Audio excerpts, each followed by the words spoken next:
presentation this morning because I don't have the benefit of seeing you. I usually joke when I'm asked to speak that I'm normally put after a meal so that I can't see when people fall asleep.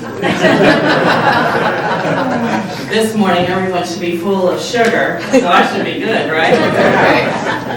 So I stand here thanking you all, District Governor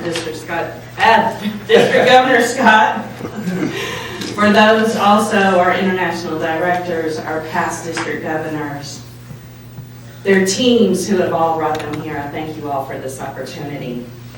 I stand here wearing several hats this morning. The first and foremost of being a proud Lion for at least the last 10 years and looking for 10 times 10 more years. I stand here as the Technology and Accessibility Coordinator for Clovernook Center for the Blind and Visually Impaired, now in Cincinnati, Ohio, of being able to do the work that I love. And lastly, I stand here before you this morning as an individual who received a diagnosis 18 years ago that changed my life and left me considered a person with blindness. Clap twice if you like genealogy. My father would have clapped. My siblings and I are always receiving these emails telling us about the latest connection in the family tree. And I look at these and I think, we're all connected. Some way, somehow. It's less than 6 degrees of separation. And one morning he sent me one that said that Helen Keller was in our bloodline. Unfortunately, I looked at that and I thought, oh, that's where the blindness came from. It took me a moment to understand that this was a moment to be grateful, not cynical. But what I have learned is that I don't need a blood tie to be connected to Helen Keller. I have been connected to her in many ways for quite some time. Through a diagnosis, through frustrations, through limitations, through struggles, through triumphs, through a path and a journey, a decision to work. So what I do every day to impact lives, and lastly, through a hope. In 1925, Helen Keller addressed the Lions, and it is one of those moments that shaped the destiny of Lions. In there, she talked about the opportunity that was knocking on the Lions' door. She shared her own struggles as a person with blindness who gropes around in the noonday as if it is the midnight hour. And at the end of her speech, she asked of one thing of the Lions: to become the Knights of the Blind in the crusade against darkness. And again, that charge, so to speak, has shaped the destiny of Lions since 1925 to today. But in 1925, the charge took on one meaning. She wanted Lions to come along and partner with her to help find those cures that we could to prevent the physical darkness. In 2025, I'm here to say that the charge is now taking on a new meaning. And we need to understand what has been asked of us and placed as part of our legacy in order to move forward. In 1925, physical darkness was the absence of light. If you were to close your eyes now, you would get to experience it and how it feels. But in 2025, darkness is not just the physical absence of light, but takes on a new meaning. Are we as Lions to stop the work that we have been tasked with when medicine does not fulfill the answer? for those who are in the medical field and work on the front lines every day, there are times, I would guess, that your skill, your effort, your knowledge, the current resources may not be enough. So does that mean that our journey stops at that moment? Or is that the opportunity and we need to open the door? Today in 2025, darkness refers to the physical blindness, but it also refers to the psychological, the emotional, the social, the economic darknesses that surround someone with a diagnosis of blindness or visual impairment. It is what moves past where medicine cannot help, but it does not mean that we're to stop. When I received my diagnosis, I was given one instruction upon leaving the hospital, and that was to contact the Lions Club. I dutifully followed my one instruction because now this was who was going to help me with my new life. Unfortunately, what I was told at that moment on that phone call was, we only help with glasses, and we're closing.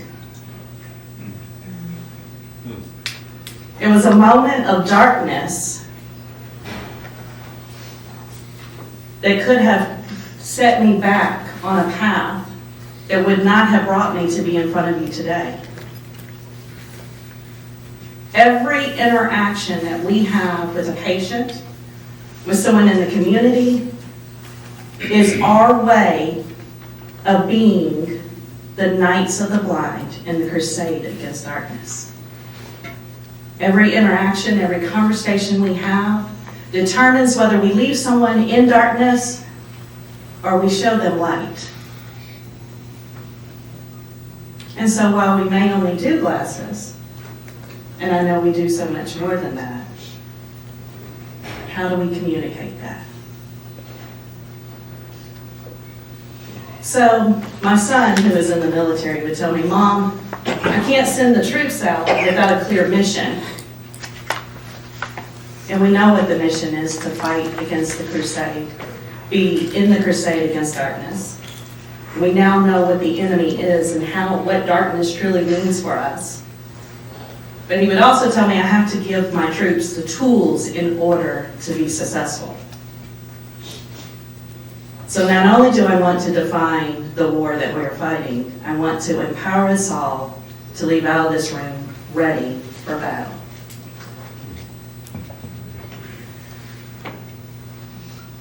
Like I said, every interaction is a moment to fight the darkness. So the first tool we have in the battle is ourselves. Whether it's a simple phone call, an interaction at the store, are we spreading light with the information that we're giving? Have we taken the time to be accepting of those we're serving? Let's start with our clubs, our teams, our meetings. Could someone find us if they were newly diagnosed with blindness or visual impairment? Would they be able to interact with our website?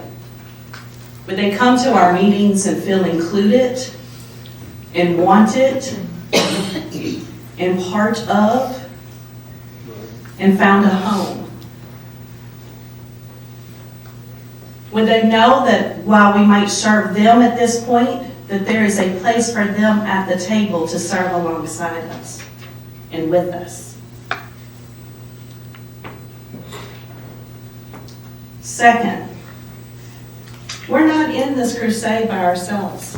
That's the beautiful thing about 2025. We're all connected in some way, shape, or form.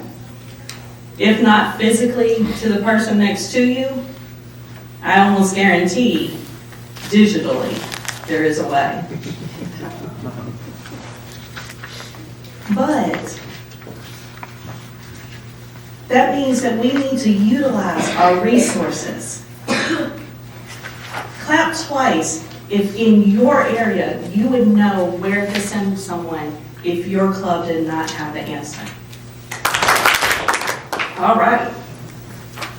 So connecting with our community partners. This one thing I loved about Clovernook in Memphis, right here with Mid-South.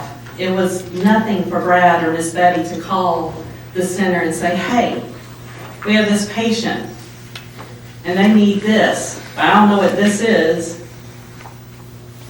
Or can you help us with this? Or how could we go about getting this? It was a partnership. One agency didn't have to shoulder the whole responsibility to make it happen. But we teamed together in order to have success. So for those clubs who may not think about what opportunities are available, who do I need to partner with? There's not only your local partnerships, but there's also national. We are an international service organization. Our partnership should reflect that on a national, local, national, and international level. You never know who we will be able to use, to connect with, to partner with, to serve with, and make a difference.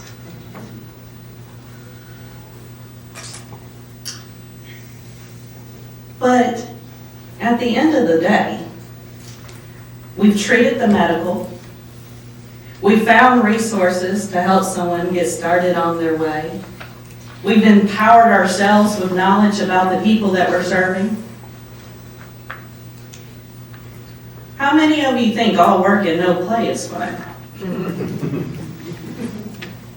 So how can we, as Lions, help support the full and active independent life? It's time for us to think outside the box. Last night I had the pleasure of meeting ID Chris and Miss Kathy. And it was late, so I could be wrong about this. But I'm pretty sure there was a conversation about a Lions goalball tournament that he's wanting us to have. You know, a couple teams against each other. Clap twice if you know what goalball is. Clap twice if you played. Wants us to do it. Okay. Yeah. Now, I could be wrong. That may not have been what he said. But nonetheless, I think that's what he was implying. Okay? Getting down there on the floor and having interaction one-on-one with the 3-pound bells that are in the ball, as well as with your teammates. Clap twice if you love sports. Now, how would your life change if that was no longer included? There would be a lot of time on Sunday to do that honey-do list.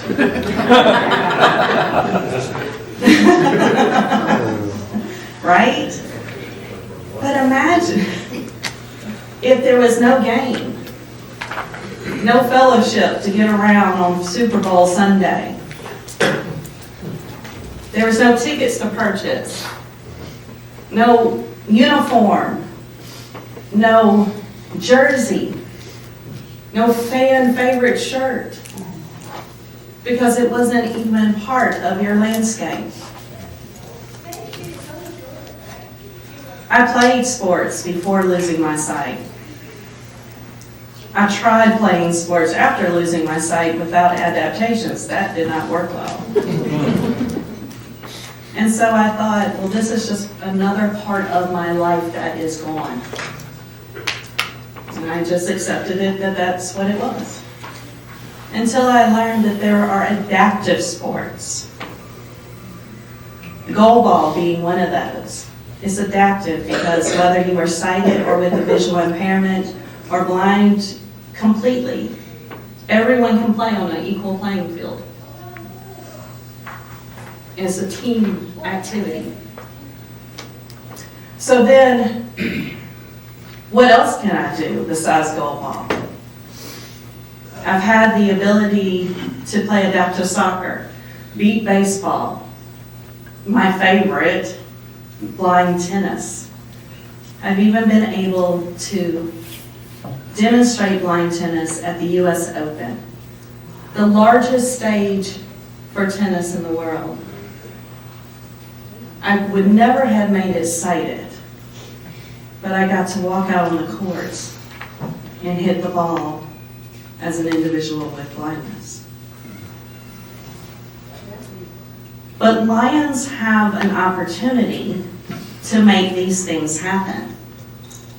Clap twice if your club is associated with some type of sports league. Baseball, Little League. Could I play?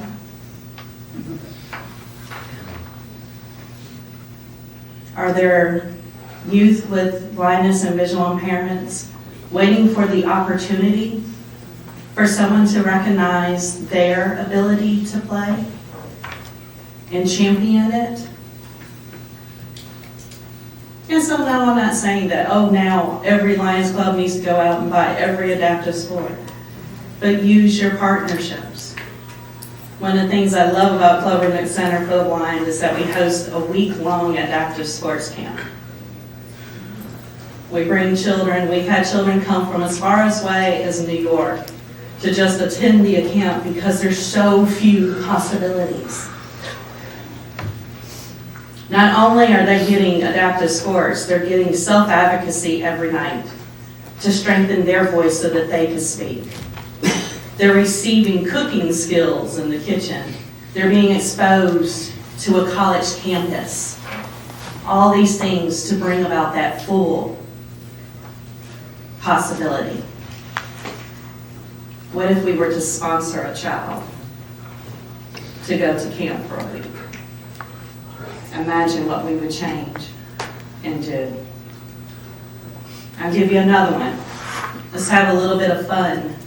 Clap twice if you've heard about beeping eggs before this weekend. Okay. So, beeping eggs are one of my favorite things to talk about. You wouldn't think a plastic egg would bring so much joy. But it is a way to show light in the darkness. I just hear my way versus having to try and see it.